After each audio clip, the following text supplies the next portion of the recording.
I believe all anxiety begins with worrying, that your negative thought loop starts going. This is the baby. And as your thoughts start to spin, your body and your nervous system take notice. Anxiety is simply when worrying starts to get lodged in your body. When your body gets agitated and your stomach starts to feel gurgly, we make the mistake then of letting the worries pick up. Oh shit, my stomach's on edge. That must mean that something bad's going to happen. And that only ticks up the anxiety in your body. And at some point, this gets so pronounced that your body goes, that's it, I'm getting her out of here, panic attack time. And so when you start to attack the worry loop, that's how you can slow down the anxiety. Anxiety is literally nothing more than you thinking about something in the future and thinking about it in a manner where it starts to sound an alarm in your body. First of all, if you catch yourself worrying, if you catch yourself out in the future catastrophizing, if you catch yourself in that, what if this, what if that, if you let your thoughts spin, it will spin you out of control and then you're going to start to feel anxious. And so you want to count backwards, 5, 4, 3, 2, 1. And one of the best, most effective things you can insert as a different pattern is this. What if it all works out? What if it all works out? What if I get on this plane and even though it's bumpy, it still lands and it all works out?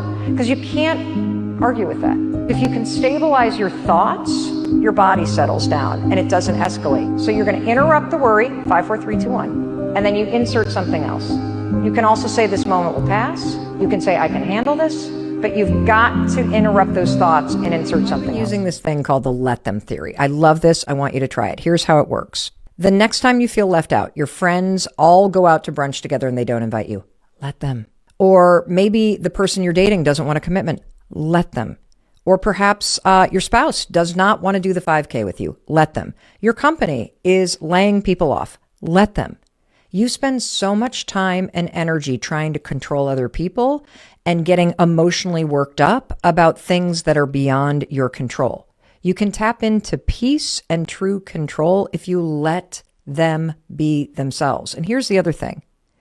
If you let them, people will then reveal who they truly are.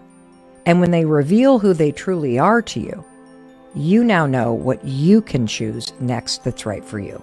So let them.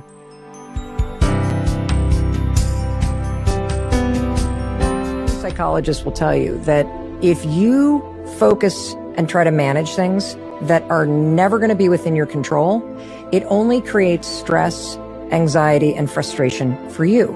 And the way that you're going to use the let them theory is anytime something is happening at work that stresses you out, you have a customer that's really rude, you lose a big account, you get passed over for something, your idea gets dismissed in a work meeting. As you notice the stress come up, Jay, you're simply going to say, let them. Let my boss be in a bad mood. Let my colleague take credit. Let the customer be rude to me. And here's the thing. This sounds almost like you're being a doormat and you're being passive. It's the exact opposite. When you say let them, you're recognizing that the situation right now that has just happened has already happened and that there is no reason to allow it to stress you out. Surgeon who'd done over 1,000 brain surgeries and studied the brain. And he's also a PhD in neuroscience. So he studies the mind and thoughts, and he was a brain surgeon. And I said, what's the number one skill you feel like human beings should learn to master? And his answer was beautiful. He said emotional regulation. And I was like, I 100% agree. Because if we don't have the power to regulate our feelings around a situation, an environment, something that happens in events, then that event has power over us as opposed to us over that moment.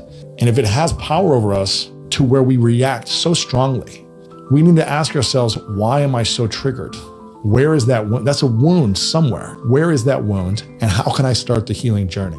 I'm not saying that things are going to happen in life and you're never going to feel something, but just not react and be overwhelmed emotionally to where it takes you away from love and takes you away from your mission.